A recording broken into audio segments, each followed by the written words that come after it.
Right market structure ගැන අපි කතා කරමු මෙතනින් එහාට. ඉතින් මාකට් ස්ට්‍රක්චර් කියන්නේ අපි දැනගෙන ඉන්න ඕන දෙයක්, අපි ඉගෙන ගන්න ඕන දෙයක්. ටිකක් අමාරුයි, කොම්ප්ලිකේටඩ්, නමුත් තේරුම් ගන්න උත්සාහ කරන්න. එතකොට සාමාන්‍යයෙන් අපි දන්නවා මාකට් වල තියෙනවා හයි කියලා තියෙනවා, ලෝස් කියලා තියෙනවා, නේ ස්විං හයිස් කියලා තියෙනවා, ස්විං ලෝස් කියලා තියෙනවා. එතකොට ඒවා අඳුර ගන්න විදිහ තමයි කියලා දෙන්නේ. ඒක හරියට ස්ට්‍රක්චර් එක සම්පූර්ණයෙන්ම ස්ට්‍රක්චර් එක කියලා දෙනවා. එතකොට අපි මාකට් එකක මේ වගේ දෙයකට ඔන්න ඔය වගේ දෙයකට අපි කියනවා හයි එකක් කියලා, මුදුනක්. මුදුනක් වගේ අපි කියනවා හයි එකක් කියලා. ඊට පස්සේ මාකට් එකේ ඔන්න ඔහොම මේ යට තියෙන ඒවා මේ යට තියෙන එජස් වලට අපි කියනවා ලෝස් කියලා. නේද? මේ වෙවිලා ලෝස්, මේ වෙවිලා හයිස්, මේ වෙවිලා ලෝස්. එතකොට අපි දැන් මාකට් එක බැලුවාම අපිට පැහැදිලිවම පේන ඔය වගේ දේවල් ගොඩක් තියෙනවා මාකට් එකේ නේ. හැමතිස්සෙම යන්නේ ඔය වගේ තමයි මාකට් එක. හයිස් ලෝස් කියනවා ගොඩක් තියෙනවා මාකට් එකේ. අපිට වෙනවා මේ මෙන්න මෙතන මේ මාකට් එක මෙතන හයි එකක් නේ මේ. මෙතන හයි එකක්. ඊට පස්සේ මෙතන ලෝ එකක් නේ. මෙතන ලෝ එකක්, මෙතන හයි එකක්, මෙතන ලෝ එකක්, මෙතන හයි එකක්, මෙතන හයි එකක්, මෙතන ලෝ එකක්. ඒ වගේ තරංග විදිහට තමයි මාකට් එකක් තියෙන්නේ. නේද? පොඩ්ඩක් ඉන්න. තරංග විදිහට තමයි මාකට් එකක් තියෙන්නේ. එතකොට අපි ඕල කියන හයි ලෝ කියලා. දැන් ඕවල ස්විං හයි ස්විං ලෝස් කියන්නේ දැන් අපි හිතන්න මෙන්න මෙහෙම අපි කඳු තුනක් ගන්නවා. මේ කඳු තුනක් තියෙන හරිද? කඳු තුනක් තියෙන. ඔන්නම කඳු තුනක් තියෙනවා.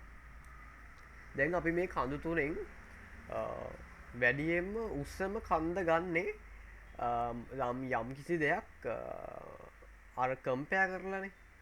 අපි කියන්නේ මොකද්ද මම සිංහල වචන දන්නේ සමාන කරලානේ. අපි සමාන කරන්න ඕනේ. මොකක් හරි කම්පෙයාර් කරන්න ඕනේ. දැන් අපි මෙන්න මේකයි. අපි මෙන්න මේ කන්දයි මෙන්න මේ කන්දේ කම්පෙයාර් කරොත් ඒකෙන් උසම කියන්නේ ගොඩක් උසින් තියෙන්නේ මෙන්න මේ කන්දනේ. මේක. ඒ කියන්නේ අපි යම් කිසි දෙයක් කම්පෙයාර් කරලා තමයි ඒ දේ දැන් අපි ඇඟිල්ලක් ඉදිමුණත් අපි බලන්න ඕනේ අනිත් අතේ ඇඟිල්ල ඉදිවිලා අනිත් අතේ තරමට ඇඟිල්ල නැත්තම් ඒ කියන්නේ ඒක ඉදිවිලානේ. ඊට වඩා මහතයින ඉදිවිලා. ඒ කියන්නේ අපිට ඇඟිල්ලක් ඉදිවිලාද කියලා බලන්න නැත්තම් අතක් ඉදිවිලාද කියලා බලන්න තවත් ඒ විදිහටම දෙයක් තියෙන්න ඕනේ කම්පෙයාර් කරන්න. ඒ වගේම තමයි මේ ස්විං හයි ස්විං ලෝස් කියන දේ. තව දෙයක් තියෙනවා. ඒ කියන්නේ කැන්ඩල් තුනක්. ඒ කියන්නේ මෙන්න මේ වගේ දෙයක්. ඔයාලට කිව්වම තේරෙයි.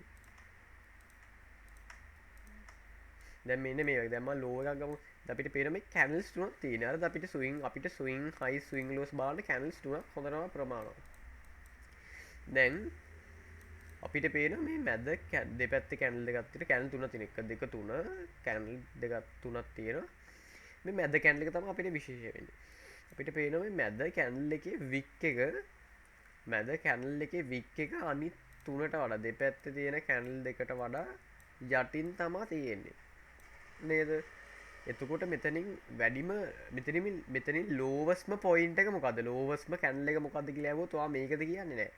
ලෝවස්ම කැන්ඩල් එක වෙන්නේ මෙන්න මේ කැන්ඩල් එක නේ. යටින්ම තියෙන මේ දෙකට වඩා අනිවාර්යෙන් මේ මැද කැන්ඩල් එක යටින් තියෙනවනේ කැන්ඩල් තුනක.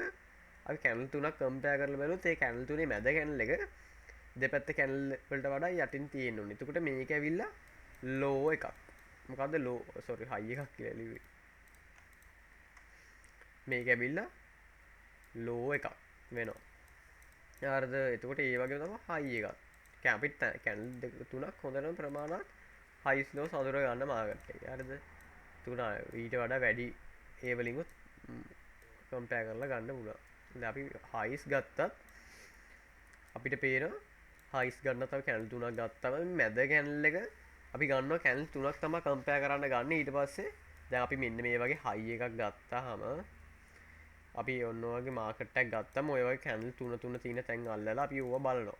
එතකොට ඒ වලින් ඒ වගේ තියෙන දේවල් තමයි හයිස් කියලා ගන්න අපි. එතකොට අපිට වෙන දැන් මේ දෙපැත්තේ කැන්ඩල් දෙකට වඩා කැන්ඩල් තුනක් තියෙනවා. ඊට මැද කැන්ඩල් එක තමයි අපිට විශේෂ වෙන්නේ. එතකොට දෙපැත්තේ කැන්ඩල් දෙකට වඩා මැද කැන්ඩල් එකේ වීක් එක උඩින් තියෙන්න ඕනේ ඔන්න ඔය වගේ. එතකොට මේක තමයි හයි එක වෙන්නේ අපි. හරිද? හයි එක වෙන්නේ. දැන් මේක මේ වගේ තිබ්බොත් හරියන්නේ නැහැ.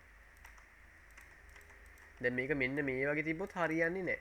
එතකොට මේක හයි එකක් වෙනවා. මැද කැන්ඩල් එක දෙපැත්ත දෙකට වඩා උසින් දෙන්නේ නැහැ. මේක උසින් තියෙන්නේ. එතකොට අපි මේ කැනල් එක ක්ලෝස් කරගන් ඉඳලා ඊළඟ කැනල් එක හැදෙනකන් හැදෙනකන් ඉන්නවා. ඊළඟ කැනල් එක හැදෙන්නේ ඊළඟ කැනල් එක ක්ලෝස් වෙන්නේ ඊට යටින් නම් ඔන්න ඔහමනම් ක්ලෝස් වෙන්නේ. අපිට පේනවා මෙන්න මේ කැනල් තුනක් තියෙනවා. 1 2 3 දෙපැත්තේ කැනල් දෙකට වඩා මැද කැනල් එක උඩින් තමයි තියෙන්නේ. එතකොට මේක තමයි අපේ හයි එක වෙන්නේ. ස්විං හයි එක වෙන්නේ. තේරුණාද? ඒක තේරුම් ගත්තා කියලා මම හිතනවා. එතකොට අපි බලමු දැන් මාකට් එක බලමු. එතකොට දැන් අපිට පේනවා මෙතනදී අපි චුට්ටක් zoom කරලා බැලුවොත්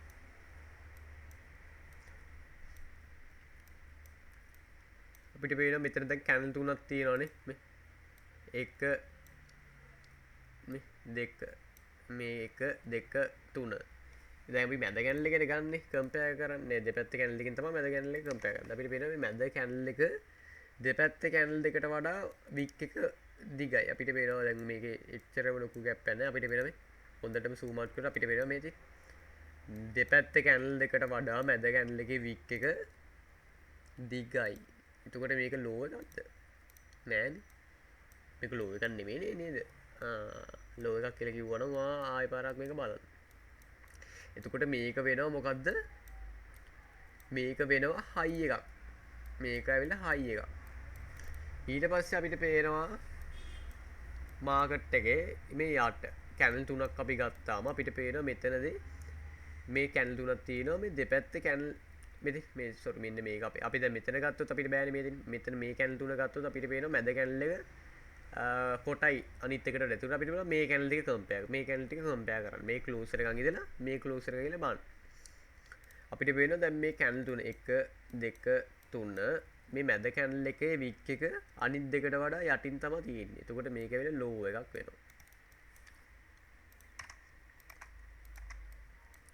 අපිට වෙනවා මෙතනත් මේ කැනල් තුනක් තියෙනවා 1 2 3 මේ මැද වික් එක මැද කැනල් එකේ යට වික් එක අනිත් දෙකට වඩා යටින් නේද තියෙන්නේ.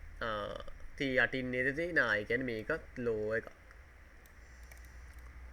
ඊට පස්සේ අපිට පේනවා මෙතන කැනල් තුනක් ගන්න පුළුවන් අපිට 1 2 3 අපිට පේනවා මේ මැද කැනල් එකේ වික් එක අනිත් දෙකට වඩා යටින් තමයි තියෙන්නේ. මේකත් අපි ලෝ එකක් කියලා ගන්න පුළුවන්. right. ඊට පස්සේ මෙන්න මෙතන අපිට පේනවා 1 2 3 කැනල් තුනක් ගත්තා. මේ මැද කැනල් එකේ වික් එක මේ දෙපැත්ත දෙකට වඩා උඩින් තමයි තියෙන්නේ නේ. එතකොට මේක ඇවිල්ලා හයි එකක් වෙනවා. right. ඒ වගේ අපි ගන්නවා. right. තව බලමු. right. දැන් අපිට පේනවා මෙන්න මේ කැනල් එක ගත්තොත් 1 sorry 1 මට පේන්නේ නැහැ. right.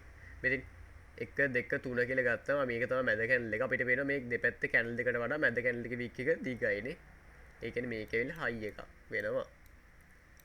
ඊට පස්සේ මේක අපි ගත්තොත් අපිට පේනවා 1 2 3 කැනල් තුනක් තියෙනවා. ඒක මැද කැනල් එක තමයි මේක.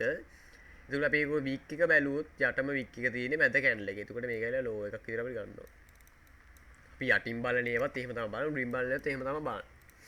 දැන් අපිට පේනවා මෙතන කැනල් තුනක් ගන්න පුළුවන් අපිට 1 2 3 මැද කැනල් එකේ වික් එක දෙපැත්ත දෙකට වඩා උඩින් නේ තියෙනවා. ඒ කියන්නේ මේක හයි එකක් විතර ගන්න පුළුවන්. ඊට පස්සේ මෙතන කැනල් දෙක තුනක් තියෙන 1 2 3 අපිට පේනවා මැද කැනල් එකේ වික් එක දෙපැත්ත කැනල් දෙකට වඩා යටින් තමයි තියෙන්නේ. ඒකට මේක ලෝ එකක් වෙනවා. තේරුණාද ඒ වඳින විදිය? තේරුණාට ආයෙ බලන්න. එතකොට දැන් අපි ඔන්න ඔය වගේ ඇඳනේ. දැන් මෙතන බලන්න හයිස් කීයක් තියෙනවද? දැන් මෙතන ඇවිල්ලා හයිස් තමයි අපි ඇඳගත්තේ. දැන් මේ මාකට් එකේ මේ වගේ හයි එකකට උඩින් තව හයි එකක් තියෙනවනම් ඒක අපි කියනවා ඒ වගේ දෙයකට අපි කියනවා 6 හයි කියලා. දැන් අපිට පේනවා මේකේ හයි එක තියෙන්නේ මෙතන. මෙතන අපි හරියට මැදුවොත් මේකේ හයි එක තියෙන්නේ මෙන්න මෙතන. මේ හයි එක තියෙන්නේ ඊට උඩින් ටිකක් හරි උඩින් තමයි තියෙන්නේ. ආයෙත් උඩින් තමයි ඒක තියෙන්නේ. එතකොට හයි එකට උඩින් තව හයි එකක් තියෙනවා කියන්නේ අපි මේ දෙයට කියනවා 6 හයි කියලා. 6 හයි කියලා කියනවා. ඒ කියන්නේ ඩබල් H කියලා තමයි අපි කියන්නේ ෂෝට් ෆෝම් විදිහට. 6 හයි. හයි එකක් තියෙන්නේ තවත් හයි එකකට උඩින්. 6 හයි එකක්. එතකොට අපිට වෙන මෙතන ලෝ එකයි මෙතන ලෝ එකක් ගත්තම ලෝස් තියෙන ගොඩක්.